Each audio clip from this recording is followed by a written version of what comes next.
Assalamu alaikum student. In the name of Allah, the most beneficent, the most merciful, the Lord of the mankind, the only owner of the resurrection. I hope you all will be fine. I'm not even well today, लेकिन मैंने कहा आप लोगों का lecture miss ना हो. Today in this lecture we will solve active into passive of past papers of PMS 2020. इसी तरह हम CSS में भी जहाँ जहाँ एग्जामिनर ने पूछा है वो भी सॉल्व करेंगे, देन जुडिशरी में भी करेंगे और किसी जो कोई भी कम्पिटिटिव एग्जाम में जहाँ जहाँ एग्जामिनर ने एक्टिव पैसिव पूछे हुए हैं वो हम सॉल्व करेंगे. सो स्टूडेंट स्टार्ट करते हैं. It is question number 6 in paper 2020 Prussian composition paper 2020 PMS. Change the voice of any five of the following sentences. First one है he wrote a letter to his friend yesterday. ये assertive sentence है. Students जब मैंने आप लोगों को active passive करवाए थे तो मैंने आप लोगों को ये बात बताई थी कि जब कभी एग्जामिनर एक्टिव से इनटू पैसिव जो है वो पूछ लेता है तो उसमें सबसे पहले जो चीज़ होनी चाहिए वो ये होनी चाहिए कि आपको पता हो कि ये कौन सा सेंटेंस है. जो 5 काइंड ऑफ सेंटेंसेस का एक्टिव से पैसिव करना मैंने आप लोगों को सिखाया था. अगर नहीं भी आप लोगों ने देखा उसको थॉरोली तो इसी लेक्चर की डिस्क्रिप्शन में मैंने दोनों लिंक दे दिए हैं. अब जाकर दोबारा उसको देखें और फिर इस जो है वो लेक्चर पे आएँ तो आपको समझ आ जाएगी. अगर आप आइडेंटिफाई कर लेते हो किसी भी स्टेटमेंट को कि वो कौन सा सेंटेंस है, देन नेक्स्ट स्टेप होता है उसका रूल याद आ जाता है तो फिर उससे एक्टिव से पैसिव करना डिफ़िकल्ट नहीं रहता.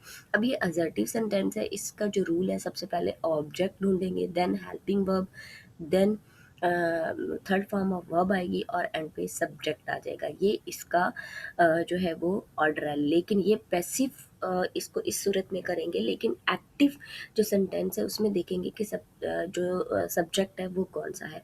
ही wrote a letter to his friend yesterday. अब इसमें जो ऑब्जेक्ट है वो है ए लेटर. ठीक है. अब ज़रूरी नहीं है कि जो ऑब्जेक्ट है वो एंड पर ही आए. तो यहाँ से ये चूँकि इसका ए लेटर सेंटर में आ रहा है तो इट मीन्स कि ऑब्जेक्ट सेंटर में भी हो सकता है. ज़रूरी नहीं कि एंड पर हो. लेकिन आपको बच्चे इतनी समझ होनी चाहिए कि मैंने जब आप लोगों को बताया था एक्टिव पैसिव जब मैं करवा रही थी तो तब ये बताया था कि आपने आइडेंटिफाई करना है कि ऑब्जेक्ट है कौन सा और सब्जेक्ट है कौन सा. ठीक है. तो जब आप ये आइडेंटिफाई कर लेंगे तो फिर एक्टिव से पैसिव करना मुश्किल नहीं होगा. और जब आप ये आइडेंटिफाई कर लेंगे कि ये सेंटेंस कौन सा है तो आपको रूल याद आ जाएगा और फिर आप इजीली कर सकेंगे. कोई एक मिस्टेक नहीं हो पाएगी क्योंकि एग्जामिनर का कोई पता नहीं है.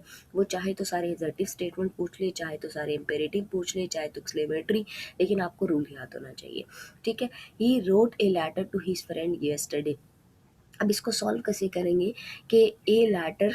अब इसमें ए लेटर क्या है, ऑब्जेक्ट है, पहले नंबर पर आ जाएगा. रोट चूँकि सेकंड फॉर्म ऑफ वर्ब है और सेकंड फॉर्म ऑफ वर्ब बच्चे हम और सिर्फ टेंसेस में एक जगह पे लगती है, जो है वो पास्ट इंडेफिनेट के सिंपल में. ठीक है. तो उसको किस में कन्वर्ट करेंगे, चेंज करेंगे पास्ट कंटिन्यूस में. ठीक है. उसके बाद जो है वो इसका थॉरली जो रेस्ट ऑफ द सेंटेंस है वो आ जाएगा according to the order. Wrote है तो ये चूँकि फर्स्ट फॉर्म ऑफ वर्ब लगती है कंटिन्यूस में तो राइट आ जाएगा. राइट चूँकि जो है थर्ड फॉर्म ऑफ वर्ब ही लगनी है एक्टिव से पैसिव करते हुए तो रिटर्न आ जाएगा. ठीक है.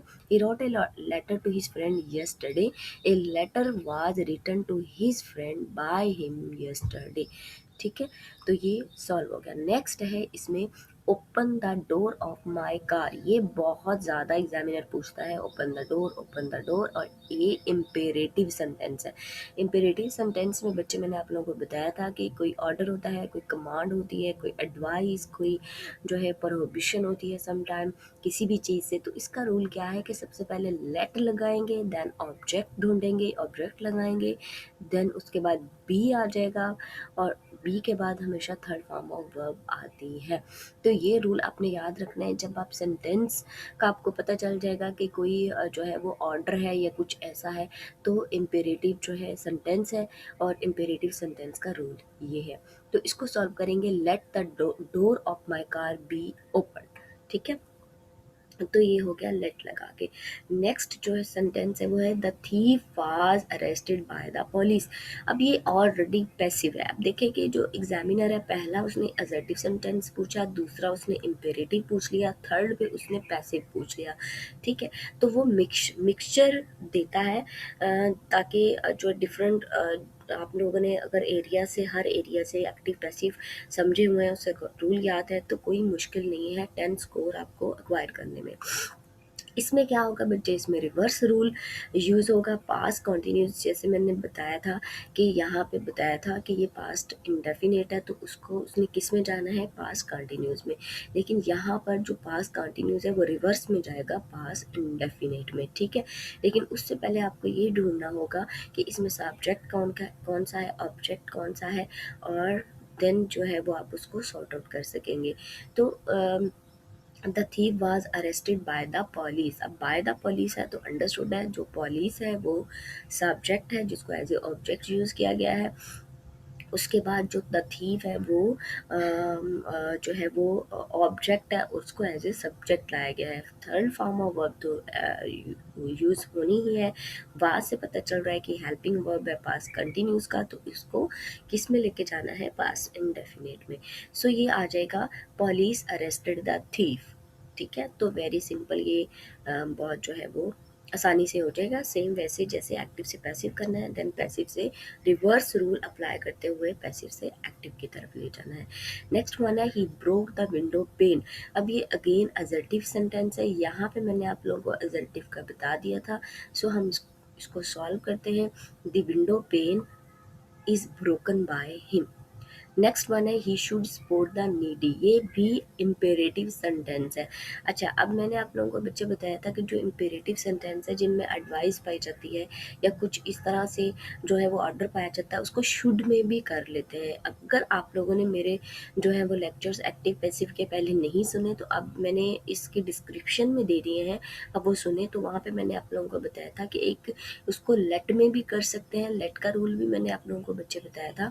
और उसमें जो इंटेरोगेटिव के सेंटेंसेस होते हैं इम्पेरेटिव में, जो इंटेरोगेटिव, डू नॉट इंसल्ट या इस तरह के कुछ भी उनको या फिर जो है वो जैसे रिस्पेक्ट योर टीचर, कोई ऑर्डर का, उनको शुड में भी सॉल्व कर सकते हैं। लेकिन अगर लेट में करेंगे तो आपके लिए ईजी रहेगा, कोई एक रूल याद रखेंगे। बट एग्जामिनर अगर ऑलरेडी शुड लगा के जो है वो पूछ लेता है कि जैसा कि उसने 2022 में पूछा है, तो आपने घबराना नहीं है। उसका रूल याद करना है। सबसे पहले ऑब्जेक्ट आएगा, देन शुड, और उसके बाद बी आ जाएगा, third form of verb as usual, and उसके बाद सब्जेक्ट आ जाएगा। अब द नीडी, अब इसमें नीडी क्या है, वो एज ऑब्जेक्ट आएगा। द नीडी शुड बी, ठीक है, क्योंकि थर्ड फॉर्म ऑफ वर्ब लगानी है। बी के बाद should be supported by him. ठीक है, तो ही जो है वो सब्जेक्ट है, उसका हिम एज ऑब्जेक्ट आ जाएगा।